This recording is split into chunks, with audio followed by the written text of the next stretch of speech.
بسم اللہ الرحمن الرحیم۔ السلام علیکم۔ امید کرتا ہوں سارے دوست خیر و عافیت سے ہوں گے۔ پانی پت کی تیسری لڑائی 14 جنوری 1761 ہجری۔ پانی پت کی تیسری لڑائی افغانستان کے بادشاہ احمد شاہ ابدالی رحمۃ اللہ علیہ اور مراٹھا سلطنت کے سپہ سالار سداشو راؤ بھاؤ کے درمیان 14 جنوری 1761 ہجری کو دلی سے 60 میل دور شمال میں واقع پانی پت کی تاریخی مقام میں ہوئی۔ احمد شاہ ابدالی رحمۃ اللہ ایک سچا اور کھرا نیک سیرت صالحہ، دلیر، جرت مند، حوصلہ مند اور ہمتی مسلمان حکمران اور تجربہ کار جنگجو اور سپہ سالار رہا تھا۔ احمد شاہ ابدالی جدید افغانستان کے بانی تھے۔ افغانی آپ کو احمد شاہ بابا کے نام سے پکارتے ہیں، جبکہ مراٹھے ہندو مذہب سے تعلق رکھتے تھے۔ مراٹھے جنگجو اور بہادر لوگ تھے۔ مراٹھے سکھ اور دیہاتی ہندو ساتھ مل کر ان کا ایک ہی مقصد تھا، یعنی پہلے افغانوں کو پنجاب سے پھر مغلوں کو دلی سے نکالنا۔ اس طرح وہ ہندوستان سے اسلامی سلطنت کی ہر علامت کو ختم کر کے مراٹھا اور خالصہ راج قائم کرنا چاہتے تھے۔ مراٹھوں نے درجنوں جنگوں میں مغلوں کو شکست دے دی، شہزادے جانشینی کی جنگیں لڑتے رہے اور مراٹھے اپنی فوجی طاقت بڑھاتے رہے، یہاں تک کہ 1755 میں دلی تک پہنچ گئے۔ مغل حکومت ان کا مقابلہ کرنے سے قاصر تھے۔ 1767 تک مراٹھے پاک و ہند کے بڑے حصے کو فتح کر چکے تھے۔ پنجاب کے اہم شہر امرتسر، پھر اسی سال لاہور، پشاور اور اٹک تک کے علاقے فتح کر لیے۔ پنجاب سے افغانوں کے مکمل انخلا اور پشاور پر قبضے کے بعد مراٹھوں کی ہمت بہت بڑھ گئی۔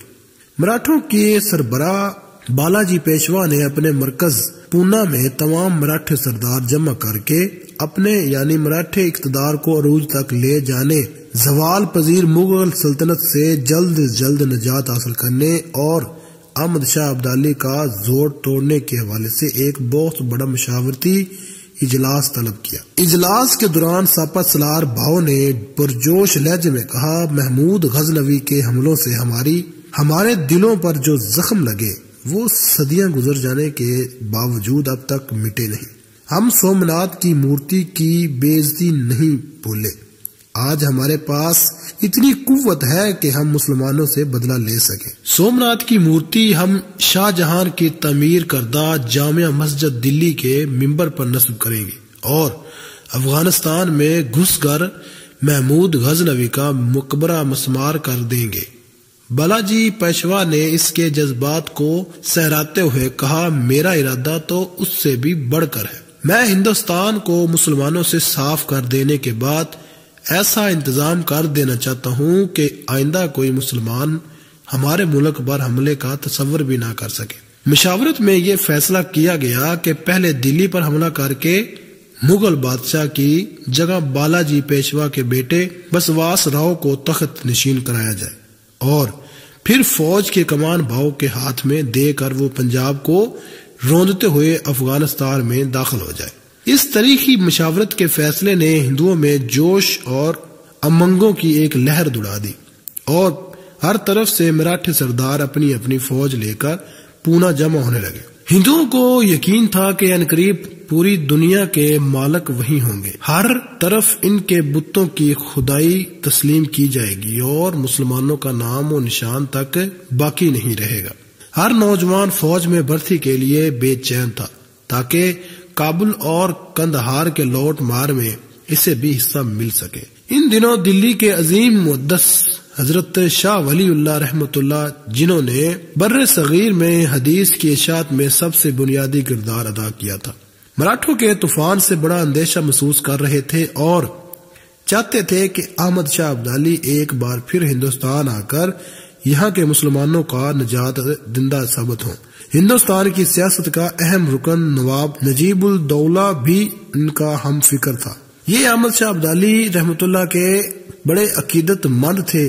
اس سے قبل ابدالی یہاں 4 بڑی مہمات کر چکا تھا، مگر اب حالات بتا رہے تھے کہ جب تک بت پرستوں کی سرزمین کے قلب میں گھس کر مراٹھوں کی کمر نہ توڑ دی جائے تو یہاں مراٹھوں کی کمر نہ توڑ دی جائے، یہاں کے مسلمانوں کا مستقبل ہرگز محفوظ نہیں رہ سکتا۔ شاہ صاحب رحمۃ اللہ کے مشرکین کے خلاف بھرپور حملے کی دعوت دی اور اپنے خط میں تحریر فرمایا، ہم اللہ بزرگ و برتر گھر کے نام پر آپ سے درخواست کرتے ہیں کہ آپ اس طرف توجہ فرما کر دشمنان اسلام سے جہاد کریں کہ اللہ تعالیٰ کے یہاں آپ کے نامہ اعمال میں اجر عظیم لکھا جائے اور آپ کا شمار اللہ کی راہ میں جہاد کرنے والوں میں ہو جائے، آپ کو دنیا میں بے اندازہ غنیمتیں حاصل ہوں اور مسلمانوں کو کفار کی چنگل سے نجات حاصل ہو۔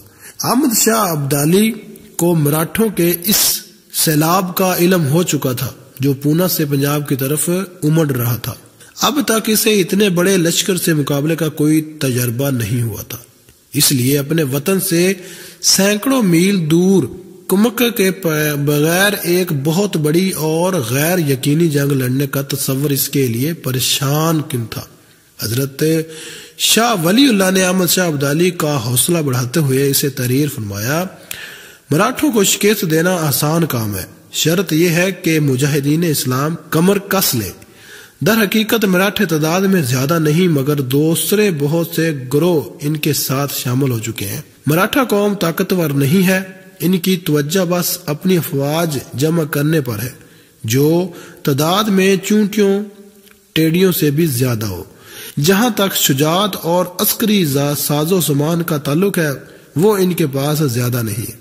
حضرت شاہ صاحب کے ان پر سوز بصیرت افروز اور حوصلہ انگیز خطوط نے ابدالی کی ہمت کو مہمیز دی اور ملت اسلامیہ کا یہ شمشیر زن ہر خوف و خطر سے بے پرواہ ہو کر ہندوستان پر اس یادگار حملے کے لیے تیار ہو گیا جس نے تاریخ میں اس کا نام ہمیشہ کے لیے نقش کر دیا تھا۔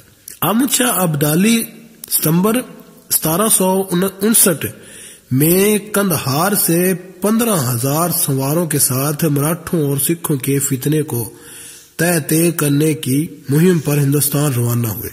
راستے میں بلوچستان اور ارد گرد سے اور تیمور شاہ جو احمد شاہ ابدالی کا بیٹا تھا اور سابق حاکم لاہور جہان خان اپنی نفری کے ساتھ اس سے آ ملے اور سپاہی 30,000 تک پہنچ گئے۔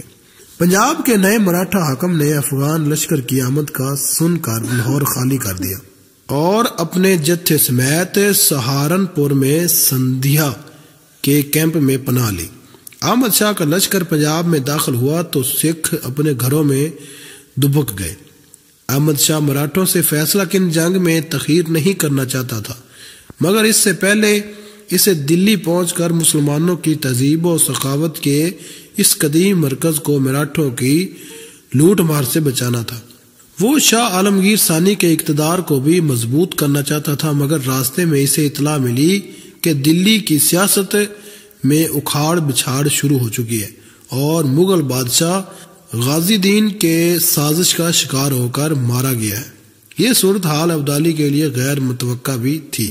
اس وقت دشمن 3 سمت سے ابدالی کا افواج کے گرد موجود تھا۔ دلی میں غازی الدین اور مراٹھا سردار جن کو راؤ جی دیتا جی سندھیا دلی کے راستے اور ہولکر دریائے جمنا کے ساحل پر اپنی فوج لیے کھڑا تھا۔ ابدالی سہارنپور پہنچا تو نواب نجیب الدولہ، حافظ رحمت خان، سعد اللہ خان، عنایت خان، قطب خان اور دیگر روہیلا امراء نے 10,000 سپاہیوں کے ساتھ ان کا استقبال کیا۔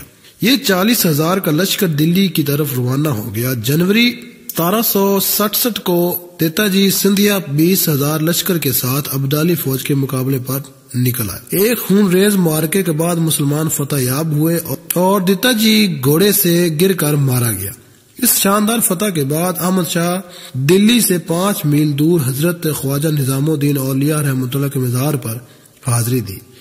دلی کی حفاظت کے لیے چند دن قیام کیا، پھر سرکش جاٹوں کے رہنما راجہ سورج مل کر سزا دینے کے لیے جنوب کا رخ کیا۔ فروری میں جاٹوں کی مرکز پر حملے کیے جس سے بد دلی پھیلی گئی۔ ان کا مقصد صرف یہ تھا کہ جاٹوں کو مراٹھوں کے ساتھ ملنے سے روکے اور اپنی جانب الجھائے رکھے۔ یہ مقصد پورا ہوتے ہی اس نے مراٹھوں کے اس لشکر کی جانب کوچ کیا جو دلی کے آس پاس دریائے جمنا کے پار منڈلا رہا تھا۔ احمد شاہ اس دلی پر قبضہ سے روکنا چاہتا تھا، مگر مراٹھا سردار ہولکر نے احمد شاہ کا سامنا نہ کیا۔ وہ کبھی ریگستانوں اور کبھی جنگل میں غائب ہو جاتا اور اچانک ابدالی فوج پر حملہ کر کے پھر روپوش ہو جاتا۔ یہ مارچ کا مہینہ تھا۔ ابدالی فوج نے ہولکر کے لشکر کا پڑاؤ معلوم کیا اور رات کی تاریکی میں حملہ کر کے مراٹھوں کو چھکے چھڑا دیے۔ ہولکر نے جم کر لڑنے کی بہت کوشش کی، مگر اس زوردار لڑائی میں مراٹھوں کے کئی بڑے بڑے سردار اور سپاہی مارے گئے۔ ہولکر صرف 300 آدمیوں کے ساتھ جان بچا کر بھاگ سکا۔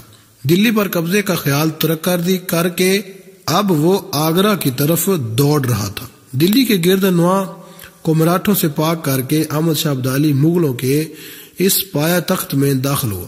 اس نے شہر کے نظم و نسق کو درست کیا اور قلعے میں تمام دفاعی انتظامات کے استحکام کا کام شروع کرایا۔ کچھ دنوں بعد ابدالی نے 2000 سپاہی دلی کی حفاظت کے لیے چھوڑ کر 72 میل دور جمنا کے مشرقی کنارے پر انوپ شہر کو اپنی چھاؤنی بنا لیا۔ اب اسے مراٹھوں کے رد عمل کا انتظار تھا۔ 1767 کا تقریباً پورا سال احمد شاہ ابدالی اور مراٹھوں کی جھڑپوں میں گزرا۔ مراٹھے کسی میدان میں اپنی پوری طاقت سامنے نہ لائے۔ دراصل یہ ان کا طریقہ جنگ تھا کہ چھوٹے چھوٹے گھڑ سوار دستوں کے ساتھ دشمن پر متحد اطراف سے حملہ کر کے اس کی طاقت کو منتشر کر دی جائے۔ مغل کے بھاری بھرکم فوج کے خلاف یہ چال کامیاب رہی، مگر افغان جان بازوں نے اس صورتحال کا بڑی ذہانت اور پامردی سے مقابلہ کیا اور تمام جھڑپوں اور معرکوں میں مراٹھے ہمیشہ شکست کھا کر پسپا ہوتے رہے۔ احمد شاہ ابدالی نے ہندوستان میں نئے اتحادی